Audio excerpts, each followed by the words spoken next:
sent for me? Yes, Steve. I want to talk to you about something personal. Oh, okay. Shoot. It's about love. Love? You heard me. Well, I'd hardly say that came under the heading of dangerous assignment. You sure? Well, on second thought, maybe sometimes it does. Steve, remember Marta Seba? Marta Seba. I can remember the time when that name was sweet music in your ears. Oh, yeah. Pre-war Vienna in the spring. I thought she was the loveliest young doll until I found out that she was one of the most dangerous of she-spies. Well, why dig up old grave? Yesterday, one of our agents, McCloskey, spotted her in Tokyo. Tokyo? What's she doing there? Well, as you know, there are two things that always go together. Marta and trouble. Ah, well, hey, haven't I been reading about a lot of sabotage in Japan lately? Exactly. Trains derailed, bridges blown up, the works. It's seriously hampering our entire effort in the Far East. You think Marta's in this deal? That's what you're flying to Tokyo to find out. Well, Commissioner, don't you think maybe you ought to send one of the other agents? After all, Marta and I were kind of friendly before I found out about her. That's exactly why I'm sending you. In those days, she knew you as a foreign correspondent. Keep it that way. All right. Who do I contact over there, McCloskey? Uh-huh. He's staying at the Kura Hotel. Get over there, Steve. Talk to him. Try to get a line on Marta. And if she is behind this sabotage, then prove it. This sabotage must be stopped. Well, that's it. You've got your assignment. Good luck.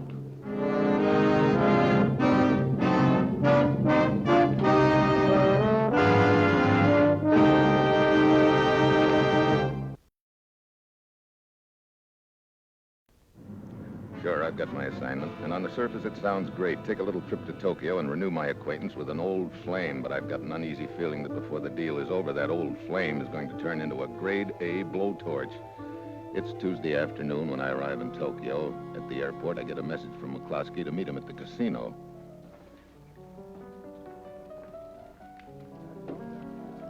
Hi, Steve. Good to see you. Same to you, Mac. Quite a joint. Yeah, quite a favorite of Marta's. I thought it might be the best place for you to bump into her, accidentally. Yeah.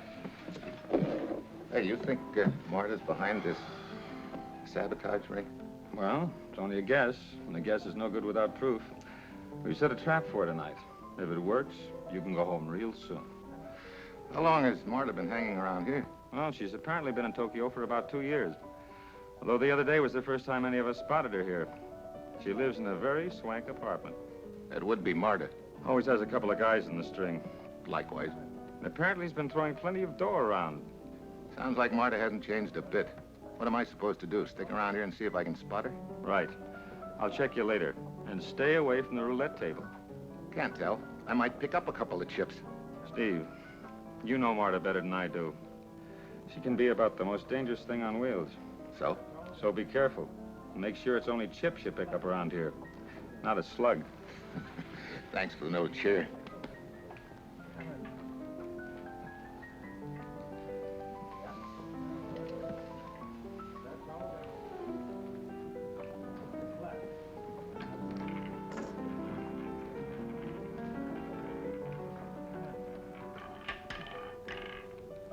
$17.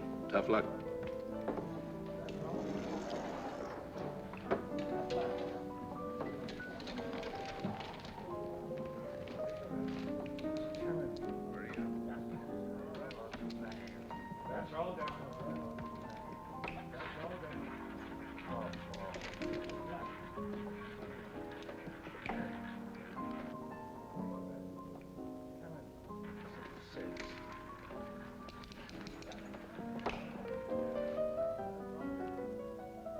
$7. 33. It's flat. 15,000 yen, please.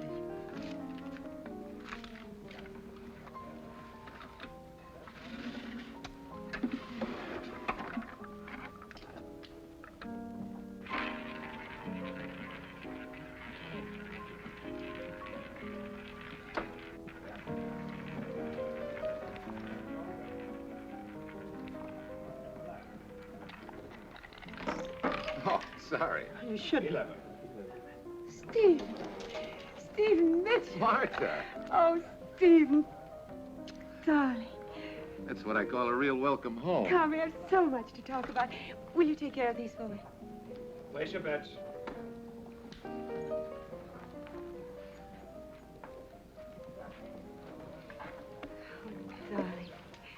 It's been so long. I can't believe it's you. Let me look. No, you haven't changed a bit. Neither of you, Marta. Oh, I almost forgot. I'm furious with you, Steve. Furious with me after 9 years. What did I do? It's what you didn't do. Remember that night in Vienna? You said you'd come back later. You never did. Oh, that. Well, they sent me back to the United States all of a sudden. Well, it'll take me at least 5 seconds to forgive you. You're still writing for those silly newspapers? After a fashion.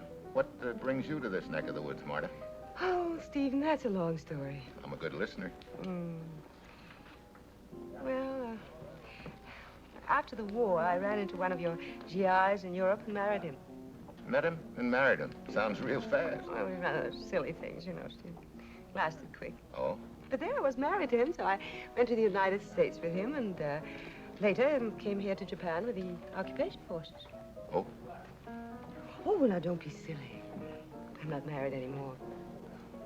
The boy died a few months ago, an accident. Oh. Poor boy. He was so nice. Oh, well, and so now I'm working for an importing firm here, but what does all that stuff about me matter now that we're together again? I guess they don't, Marta. Oh, darling, we have so much to say to each other, and there's such a poor place to say those things. I guess you've got a point there, Marta. Here's my address. First floor front. Will you come to see me tonight? Are you kidding? About 9? Mm-hmm. Hello, Marta. Oh, Bill. This is a very dear old friend I want you to meet. Stephen Mitchell, a newspaper correspondent. Stephen, this is Sergeant Bill Duncan, a very nice boy. Well, thanks for the build-up. Hello, Mitchell. Sergeant? Well, I guess I'd better run along. Oh, must you leave? Seems to me I had the date to meet you here. Of course. It's just that I thought, well, I will be seeing you later, though, won't I? Yeah. Glad to have met you, Sergeant. Yeah, me too.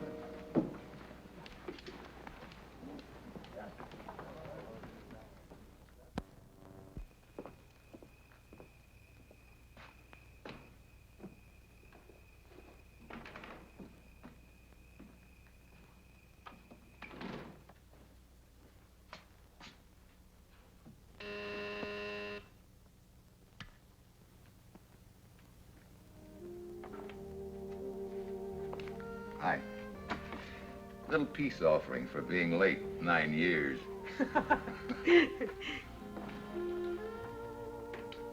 Hey, quite a place you've got here. Yes, it's nice. So are these. Well, looks like I get the full treatment, huh? Treatment? Soft lights, sweet music, but no incense? Oh, well, Elmer usually supplies that, you know. Elmer? You remember Elmer. I've had him for years. Oh, yeah. I remember Elmer. Oh, darling, it's so good to see you again. Listen. That tune. Do you remember it? Yeah, I remember it. Who could that be? Great timing. Yes? I must see you. At once. Why, what? We've been tricked. I must see you at once. Yes. Yes, of course. Very well. It seems that we were in the midst of some pretty interesting conversation. What? Oh, yes. Something the matter? I suppose it's just the excitement of seeing you again. It must have gone to my head. Headache? Slight one, I'm afraid. Well, in that case, maybe I better shove off and let you get some sleep. Oh, darling, I feel just terrible about it, but would you mind? No, not at all. Tomorrow night, perhaps? Yeah, perhaps. Good night.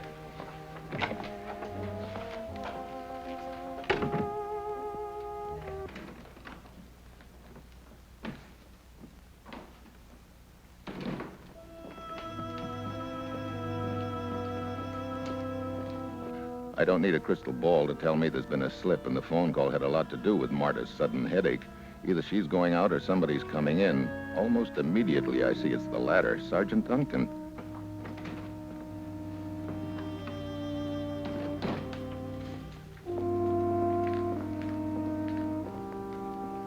At this point, I figure I'd better see what kind of a line I can get on him, so I head for the office of the Transportation Corps.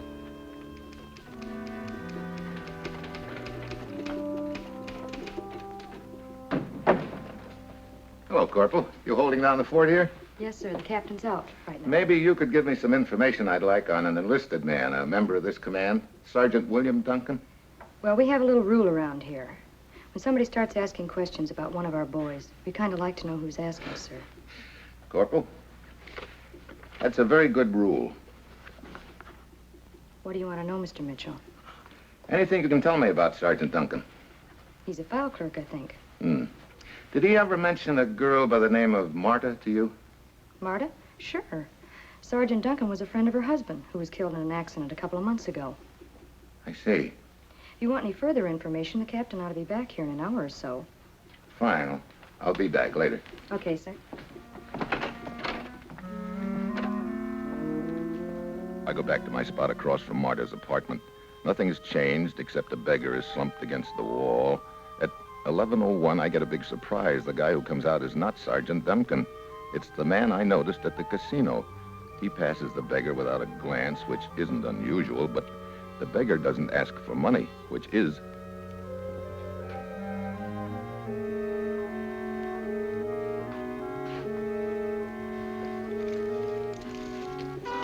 It's McCloskey.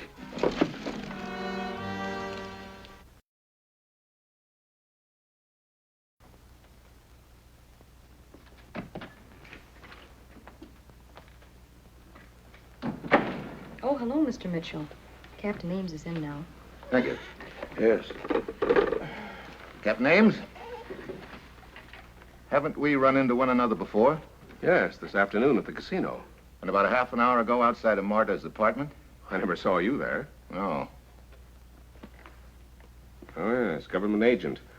Ames, Army Intelligence. Oh.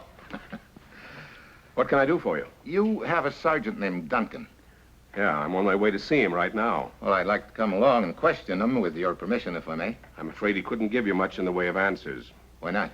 I just had a call. Duncan's in the caboose on a freight siding out in the sticks. With a bullet in his chest.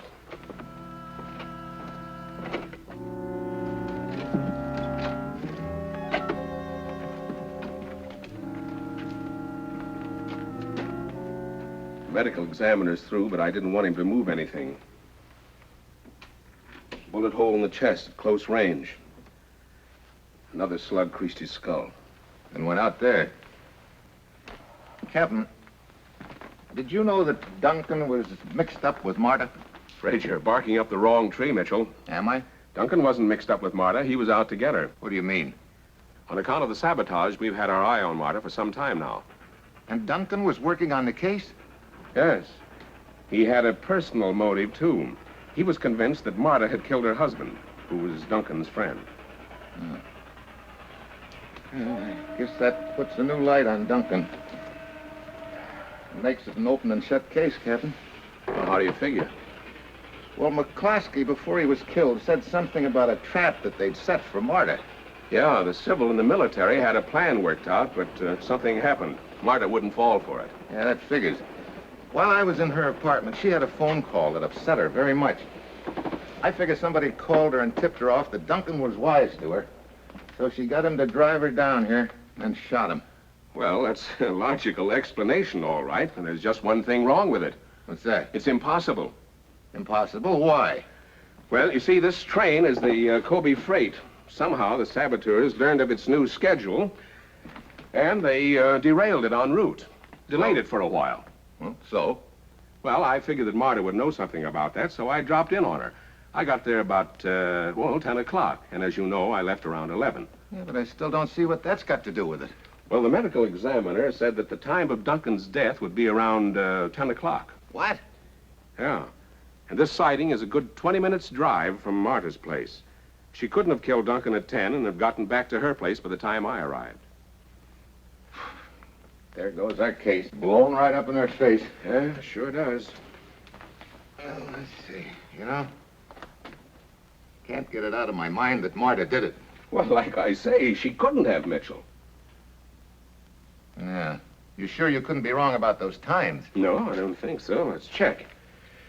Yeah, let's see. You were there until 9:30. Duncan arrived at 9:35, and when I got there at 10, she was alone. 1:30. Might not be too late. What for? Pay a little call on Marta. You still think she did it, don't you? Yeah. But thinking it and proving it are two different things. Yeah, they sure are. Particularly when it so happens that I'm Marta's alibi. Yeah. That's what I was just thinking. But it's worth a try. Want me to drop you by her place? Yeah, please.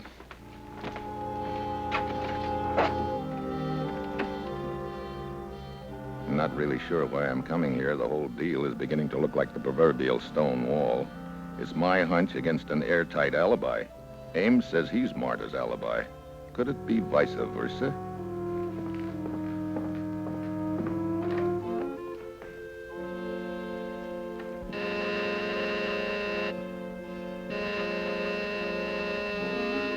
Yes?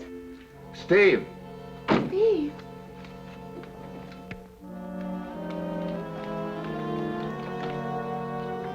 Why, Steve.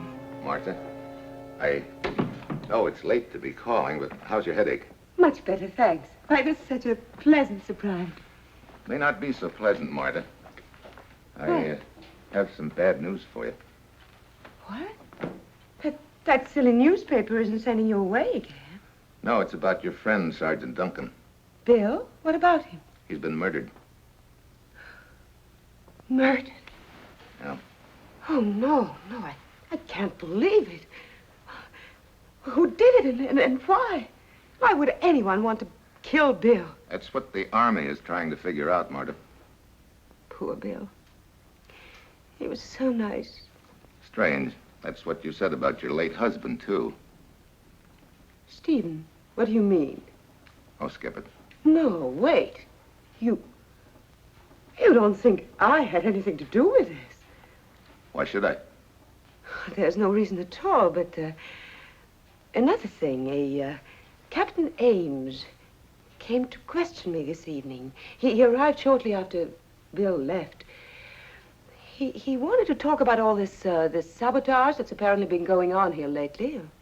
Something about freight trains. That's strange. You wouldn't know anything about that, would Well, you? of course not, but it frightens me that anyone should even think I could be involved in such a thing. Oh, well, it was probably nothing but routine questioning. I suppose so. Oh, let's not even talk about it anymore. I'll fix us a drink. Soda or water? I said soda or water. Stephen. My, but you were 1,000 miles away. Not that far. Perhaps I shouldn't have interrupted your train of thought. It's one train that isn't getting anywhere. Might even say it's been derailed. What is it, Stephen? Marta, I got an idea. Let's not stay here. Let's go out and do the town. Oh, it's pretty late. It isn't too late, is it? Well, if you don't mind waiting a few minutes. Oh. All right.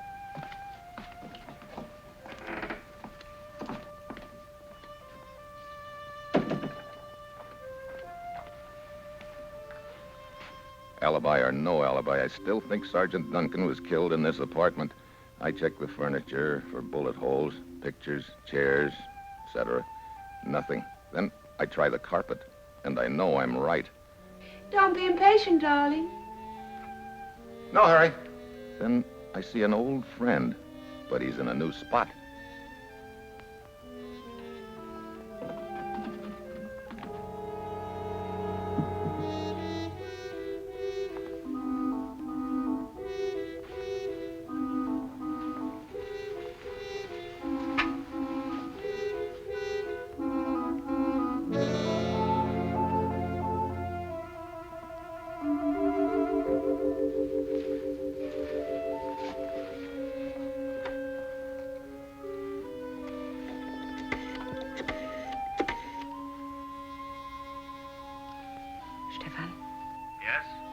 Mitchell is here. We'll leave my apartment in 2 minutes. I know what to do.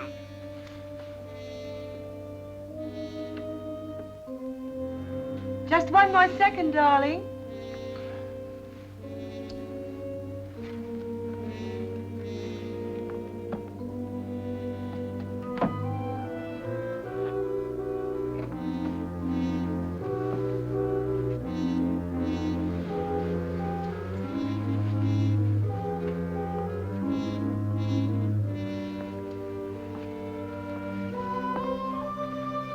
Did I take too long, darling?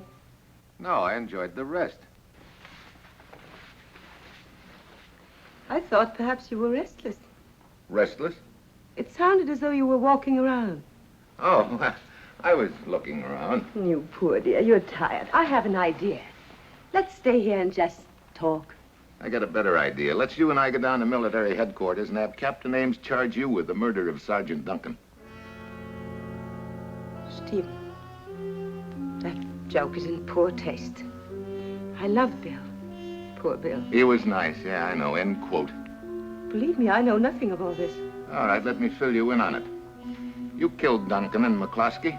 You're also the little lady that's running this sabotage. Come on, let's get the party over.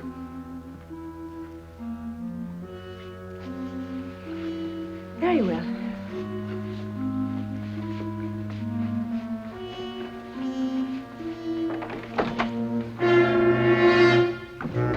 No, Steve.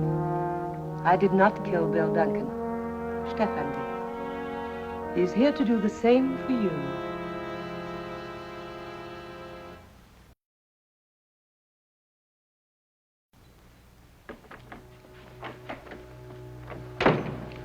When you dug out that bullet, you were digging a grave. I don't need two guesses whose. How did you know? Oh, I tumbled to a couple of things that Captain Ames hasn't tumbled to yet, but he will. You can't get away with this, Marta. You're the only one who knows Duncan was killed here. I'm sorry, Steve. Very sorry, but I must let Stefan put you away. Well, you've done it before. Shouldn't be any novelty. The difference this time is it is someone I could almost be in love with. Now we go into the hearts and flowers? You didn't think I was going to make soft music with a cobra. Thanks for saying that. Makes it so much easier. Stefan. No, that is too noisy. The garrote.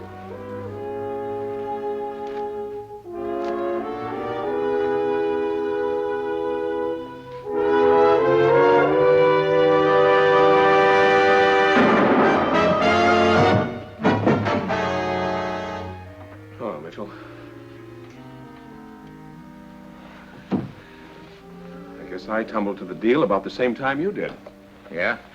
Well, next time, tumble sooner, will you?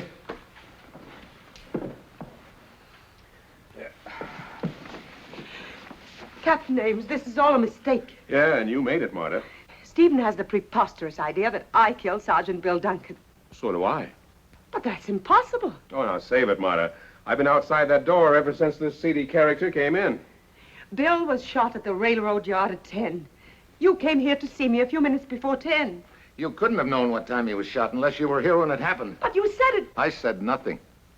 Before you had a chance to dispose of the body, I was knocking on your door. You probably dragged the body into the next room and hid it there while I talked to you. After I left, you got your stooge to help you carry the body down to the railroad yard.